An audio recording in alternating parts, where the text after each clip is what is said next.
नमस्ते, थर्ड आई में आपका स्वागत है। थोड़ी माफ़ी माँग लूँ क्योंकि 2-3 दिन व्यवधान था। मैं थर्ड आई और ओवरव्यू नहीं कर पा रहा था, क्योंकि ट्रैवल कर रहा हूँ।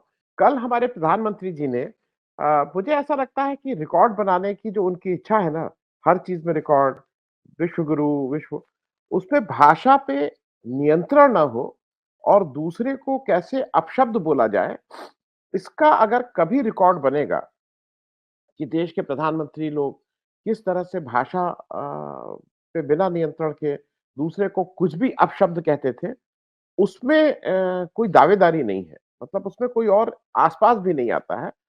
उसमें बिल्कुल क्लियर अकेले भागने वाले एक ही कंटेस्टेंट रहेंगे, वो मोदी साहब हैं। मोदी जी ने कल परसों कल-परसों एक भाषण में मध्य प्रदेश में वो बिल्कुल चिढ़ गए थे और उन्होंने राहुल गांधी को काफ़ी बुरा-भला कहा।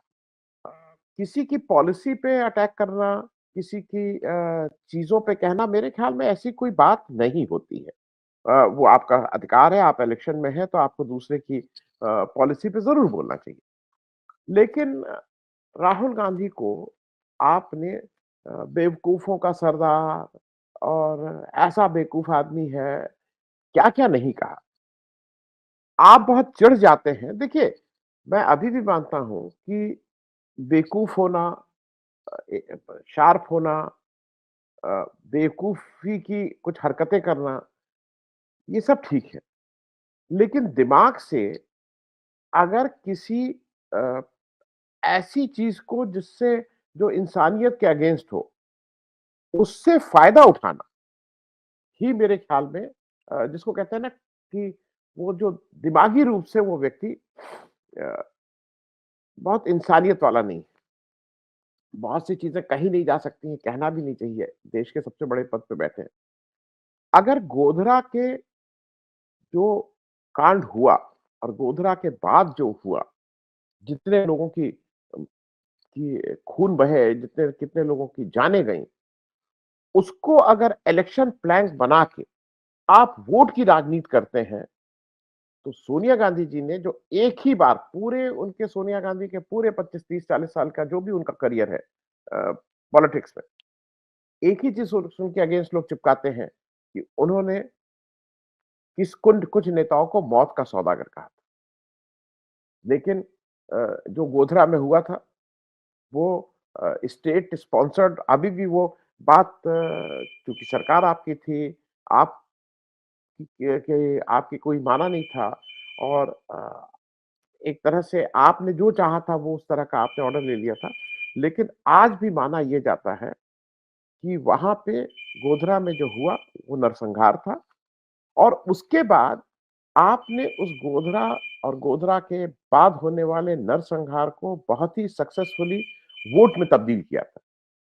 तो अगर आपका काम वोट ही लेना है, आप अगर वोट लेने आते हैं, अगर आप वोट के लिए राजनीति करते हैं, अगर आप हर चीज़ में कहते हैं कि मैंने इतने लोगों को मैं फ्री में खाना दे रहा हूँ, इतने लोगों को मैं ये कर रहा हूँ, तो इसलिए मुझे वोट दो। तो अगर वोट को आप प्रभावित किसी इस नरसंहार की घटना से कर रहे हैं, तो वो आप सौदागर तो हैं ही। उसमें अगर किसी ने आपको मौत का सौदागर कहा था, तो क्या गलत कहा? दूसरा अ, कल एक एक किसी डिबेट को मैं सुन रहा था, उसमें कुछ लोगों का कहना ये था कि एक कारण और है जिस वजह से ये कहा जा रहा है, ये सोची समझी रणनीति है। कोशिश ये कर रहे हैं, मोदी जी बार-बार प्रोवोक कर रहे हैं कांग्रेस के शीर्ष नेताओं को मतलब जब शीर्ष मैं बोल रहा हूँ तो उसमें खड़गे साहब, राहुल गांधी और क्योंकि प्रियंका गांधी इस इलेक्शन में एक अहम रोल निभा रही हैं, प्रियंका गांधी और कमलनाथ हों या दिग्विजय सिंह हों या उनके मीडिया के जो प्रभारी लोग हैं, इन लोगों को प्रोवोक कर रहे हैं कि उनके बेवकूफ़ों के सरदार के मूर्खों के सरदार के रिएक्शन में इधर से कोई कुछ बोले। क्योंकि झूठ को सच बोलना, रात को दिन दिखाना, इस कला में कोई आस-पास भी नहीं है। इस देश में नोटबंदी हुई और नोटबंदी पे कुछ नहीं बोलना और ये दिखाना कि नोटबंदी कितना अच्छा काम था, ये कला कोई उनसे सीखे।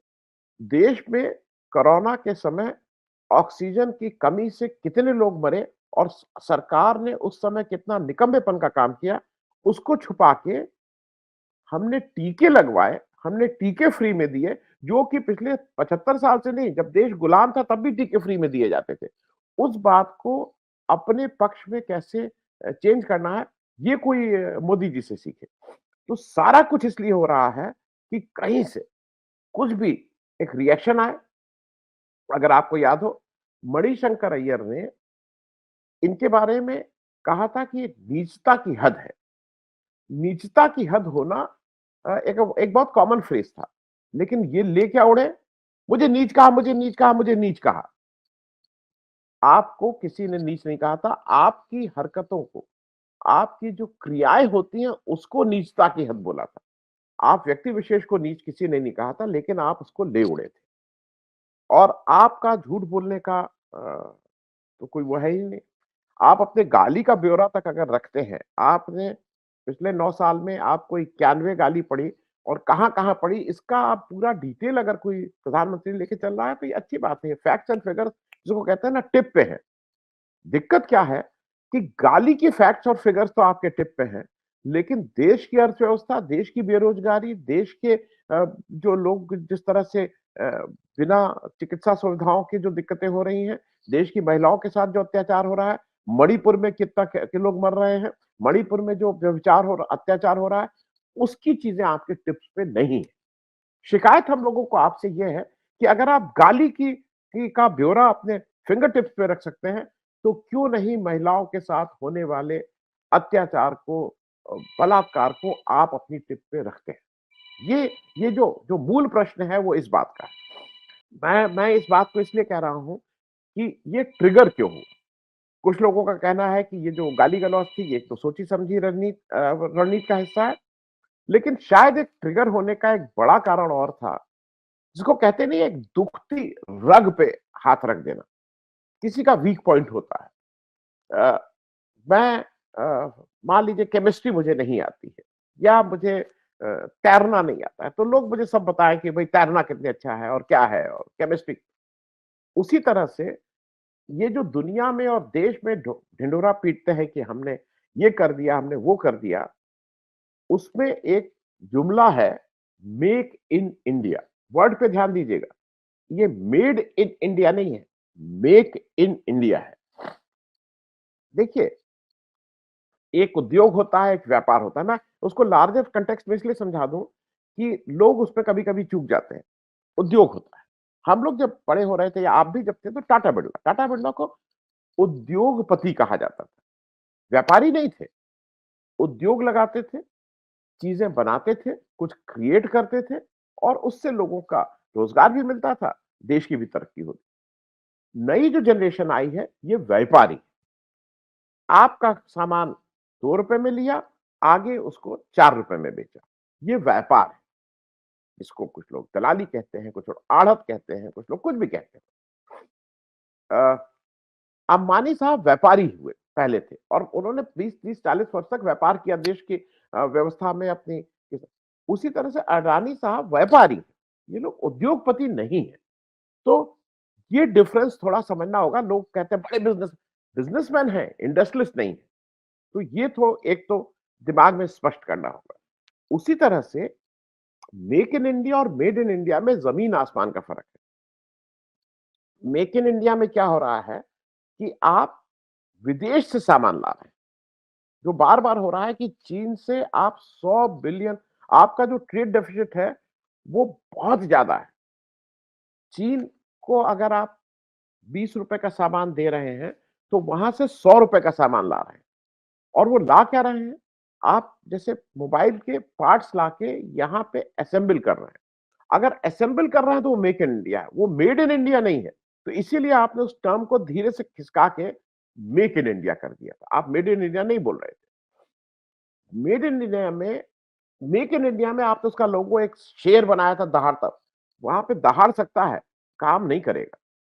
तो मेरा सिर्फ कहना ये है कि ये जो जो बात थी, राहुल गांधी ने जब मध्य प्रदेश के एक रैली में ये लोगों से कहा कि अपना मोबाइल बदलिए, अब का पलटिए, और देखिए वो कहाँ-कहाँ लिखा है, उसमें मेड इन चाइना है और मैं उस दिन खुश होऊँगा जिस दिन ये मेड इन मध्य प्रदेश लिखा होगा। और उन्होंने एक ऐसी बात कही थी जिससे लगता है कि मतलब कहीं कहीं उस दुखती रग को छू दिया। उसके बाद तो जो होना था वो हुआ ही। अब इनका कहना ये है कि ये बहुत बड़े एक्सपोर्टर हो गए हैं और देश में हम लोग ये सब एक्सपोर्ट कर रहे हैं। आप दूसरे के यहाँ से सामान लाते हैं, अपने यहाँ असेंबल करते हैं और फिर यहाँ से उसको बाहर भेजते हैं। ये देश में मेड इन इंडिया नहीं है। ये आप उसका जुमला करके और उसको चेंज करके आप उसको मेक इंडिया भले ही कह दें। तो ये बात से आपको दिक्कत हुई थी। एक बात आप और बार-बार कह रहे हैं। अ, देखिए आपके व्यक्तिगत जीवन को कोई कुछ नहीं बोलता है, जबकि उस व्यक्तिगत जीवन में बहुत कुछ कहने को है। आपकी पढ़ाई-लिखाई पे कोई नहीं अटैक कर रहा है। तो आप राहुल गांधी से क्यों गुस्सा हो गए? राहुल गांधी ने क्या आपसे एक बार भी कहा कि मैं पढ़ा-लिखा, मेरी डिग्री ये, आपसे कहा गया? आप मैं ये बात इसलिए कह रहा हूँ क्योंकि ये बड़बोलेपन से आप अपना नुकसान कर रहे हैं मोदी जी। आप उस पद और प्रतिष्ठा का नुकसान कर रहे हैं। आप ये नुकसान कर रहे हैं कि 10 साल तक एक व्यक्ति प्रधानमंत्री रहने के बाद भी जिस भाषा का प्रयोग कर रहा है वो भाषा संयमित नहीं है। आप एक बात बार-बार कह रहे हैं ये मेरी गारंटी, मोदी गारंटी का विश्वास कीजिए। आपके ऊपर लोगों को विश्वास नहीं है। आपके आपने कहा था इलेक्शन उस समय 2014 में आते समय कि आप भ्रष्टाचारियों को और विदेशी बैंक में जमा धन को यहाँ लाएँगे। आपने 2 बातें कही थी। आपने कहा था कि करीब-करीब 15 लाख रुपया सबके उसमें आया था और दूसरा आपने ये कहा था कि जो विदेश में स्विस बैंक और इस तरह के बैंकों में काला धन जमा है, वो जब लेके आएँगे तो इनकम टैक्स पेयी को आप 5% 10% कुछ देंगे। ये आपकी कही हुई बातें हैं, दूसरे की कही हुई बातें नहीं है। तो अब आज आप उसपे आप चाहते हैं कि लोग विश्वास करें? आपने कहा था, अपना भाषण उठा के देख लीजिए, अच्छी चीज़ ये है कि सारा कुछ आपको अपने यहाँ भी नहीं जाना है, किसी से कहना भी नहीं है, चुपचाप क्योंकि कहने में थोड़ी हँसी होगी ना। अगर आप अपने किसी उससे कहेंगे कि ज़रा मेरे वो भाषण उठाओ जहाँ मैंने तो लोग हँसेंगे, हो सकता है मन में कहें कि अच्छा, अच्छा, मत कहिए किसी से। चुपचाप अपना स्मार्टफ़ोन उठाइए, वही मेक इन इंडिया वाले फ़ोन को उठा के उसमें धीरे से टाइप करिए कि आपका भाषण मोदी भाषण at demonetization at the time of demonetization और या खुद ही लिख लीजिए मोदी जी का भाषण नोटबंदी के समय आपने भाषण दिया था आपने कहा था 50 दिन का समय दो और 50 दिन के बाद मुझे जो सच मैं उस चौराहे पे खड़ा हो जाऊंगा तो शायद ये जो अभी इलेक्शन हो रहा है उसी चौराहे पे लोग इकट्ठा हो गए हैं और वोट के द्वारा आपको को शायद उसका एक जो आपने नोटबंदी करके लोगों का जिस तरह का जो व्यवहार हुआ और जिससे लोग कष्ट में आए हैं, उसका बदला कह लीजिए, उसका प्रत्युत्तर कह लीजिए, उसका उत्तर कह लीजिए, वो देना चाह रहे हैं। तो मोदी गारंटी को लोग नहीं मान रहे हैं। राहुल गांधी टर्म ये कांग्रेस लाई है गारंटी, आप नहीं लाए थे गारंटी। आप तो आप तो कई-कई लाते थे। अमृतकाल, अगले 50 साल में क्या हो जाएगा, 100 साल में क्या हो जाएगा, आप अभी की बात ही नहीं करते हैं। आप लोगों को घुमाते फिराते हैं। मैं ये बात इसलिए कह रहा हूं कि ये बात इंपॉर्टेंट है। इस बात से मुंह नहीं मोड़ा जा सकता है और अगर आप इस बात से बार-बार मुंह मोड़ रहे हैं, तो आप जो जो ग्राउंड रियलिटी है, उससे अपने को अलग कर रहे हैं। तो सिर्फ आग्रह यह है मोदी जी कि ग्राउंड पे आइए, इस पे गुस्सा मत होइए और एक टेस्ट थोड़ा राहुल गांधी का भी है। एक टेस्ट मैं राहुल गांधी का इसलिए कह रहा हूं कि राहुल गांधी ने अभी तक जो भी कहा है, भाई शुरू में कई लोगों को लगता था कि राहुल गांधी ऐसा कैसे कह रहे हैं रफाल की बात अगर करें, अडानी की बात करें सुनामी उन्होंने कहा था कोरोना के समय में कहा था सुनामी आएगी। उन्होंने जो-जो चीज़ें कही हैं वो घटित हुई हैं। अब राहुल गांधी कह रहे हैं कि मध्य प्रदेश में 140 145 से 150 सीट। देखना यह है कि क्या 145 150 सीट की जगह कांग्रेस की 14 सीट आती हैं या 145 से 150 सीट से ज्यादा क्योंकि ये एक थोड़ा जैसे हम सब लोग ये मान रहे हैं एक बड़ा वर्ग अब ये मानने लगा है कि राहुल गांधी अब परिपक्व हो गए हैं राहुल गांधी अब जुमलेबाजी राहुल गांधी ने कभी जुमलेबाजी नहीं की थी राहुल गांधी की बातों को अब लोग सीरियसली लेने लगे। ऐसा एक बड़े वर्ग को मानना और मैं भी उसमें से हूं। राहुल गांधी का 145 150 अगर बोल रहे हैं, तो क्या उनकी 14 सीटें आएंगी, क्या उनकी 20 सीटें आएंगी और इस तरह का हंसी मजाक की बातें कर रहे हैं? जैसे वेस्ट बंगाल में हंसी मजाक की बातें आप और अमित शाह साहब कर रहे थे, 200 सीटों के ऊपर की बात कर रहे थे। जिस इस तरह के हंसी मजाक आपने कई जगह किए। तो ऐसे हंसी मजाक वाले श्रेणी में राहुल गांधी है कि राहुल गांधी सीरियस श्रेणी में है, जिसमें आज वो अकेले उस स्पेस को ऑक्युपाई कर रहे हैं। थोड़ा मुझे लगता है कि एक चीज नजर नहीं जा रही, जो थोड़ा आपको और जिसपे आपको गुस्सा आ गया है, वो गुस्सा शायद भोलेनाथ की वजह से भी आया है। जब मैं भोलेनाथ बोल रहा हूं, तो गुस्सा जो आया, मुझे ऐसा लगता है, जो राहुल गांधी बिना किसी हो हल्ले के केदारनाथ के दर्शन कराए ना, वो आपको पच नहीं पा रहा है। आपको लग रहा है कि अरे ये तो मेरा था, मतलब ये तो मेरा डोमेन था। ये तो मेरी एरिया थी, जहां पे मैं आंख बंद करके 10-12 कैमरों के साथ अपनी वो भेजता था, पिक्चर भेजता था कि देखिए मैं ध्यान कर रहा हूं। फिर वो ध्यान में अभी कोई टेक्निक नहीं हुई कि ध्यान में भगवान आके आपको कैसे आशीर्वाद दे रहे हैं, ये नहीं था। लेकिन आप फिर, अगर आपको याद हो, बनारस के काशी विश्वनाथ के समय आप कैसे डुबकी लगा रहे थे कपड़े पहन के, कैसे कपड़े पहन के आप गीले ही कपड़ों में चले जा रहे थे दर्शन-वर्शन करने, वो सब याद है सबको।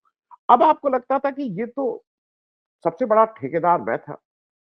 एक नया ठेकेदार जो कल का ठेकेदार था, वो आके मेरे इस पूरे ठेके को ही बार कर दे रहा है। ये गेम, मतलब rules of the game he change कर दे रहा है। केदारनाथ जाता है, छोटी-सी कोठरी में अकेले रहता है, 3 दिन रहता है, अपना खाना खुद बनाता है, कोई हल्ला-गुल्ला नहीं मचाता है। कभी-कभी इन लोगों को ये लगता है कि राहुल गांधी शायद इनको कॉर्नर करने के लिए ये बातें कर रहे हैं। लेकिन मोदी जी, ईश्वर के साथ घाल-मेल नहीं करना चाहिए। ऊपर वाला या आध्यात्मिक शक्तियों के साथ उससे वोट का सौदा नहीं करना चाहिए। क्योंकि उससे जब बजरंग बली का नाम लेके आप वोट मांगते हैं ना, जब जय श्री राम का नारा लगा के आप भगवान के नाम पे वोट मांगते हैं, तो जिसको कहते हैं भगवान के घर देर है, अंधेर नहीं, तो भगवान भी अपना न्याय करता है। और पिछले कुछ इलेक्शन से ये साफ लग रहा है कि भगवान अब न्याय करने के मूड में आ गया है। समय आ गया है जब भगवान अपना न्याय कर रहा है। अ, मध्य प्रदेश का इलेक्शन आज शाम को प्रचार बंद हो गया है, मध्य प्रदेश का और छत्तीसगढ़ के दूसरे फेज का। ये क्रूशियल है। मध्य प्रदेश इसलिए क्रूशियल है कि मध्य प्रदेश में, मैं मध्य प्रदेश गया, भोपाल गया, अगर मेरी रीडिंग ये है, अगर कांग्रेस पार्टी ये इलेक्शन जीत रही है, तो कांग्रेस पार्टी लोकसभा इलेक्शन में भी बीजेपी से ज्यादा सीटें मध्य प्रदेश से जीत रही है। इसको कोई रोक नहीं पाएगा। देखने वाली बात है। परसों वोट पड़ जाएंगे, 3 तारीख को रिजल्ट आएगा। तब तक मैं आपसे कनेक्ट करने की कोशिश करूंगा। मैं बीच-बीच में अपना कुछ-कुछ उज़्बेकिस्तान के डिस्पैचेस भेज रहा हूँ। अ, अगर आपको अच्छा लगता हो बाहर की कुछ-कुछ बातें जानना, तो उसको देखते रहिएगा, कोई ऐसा नहीं है। चूँकि वो है मेरे पास, इसलिए मुझे लग रहा है कि मैं आपके साथ साझा कर दूँ। Thank you so much. बहुत-बहुत धन्यवाद। Thank you.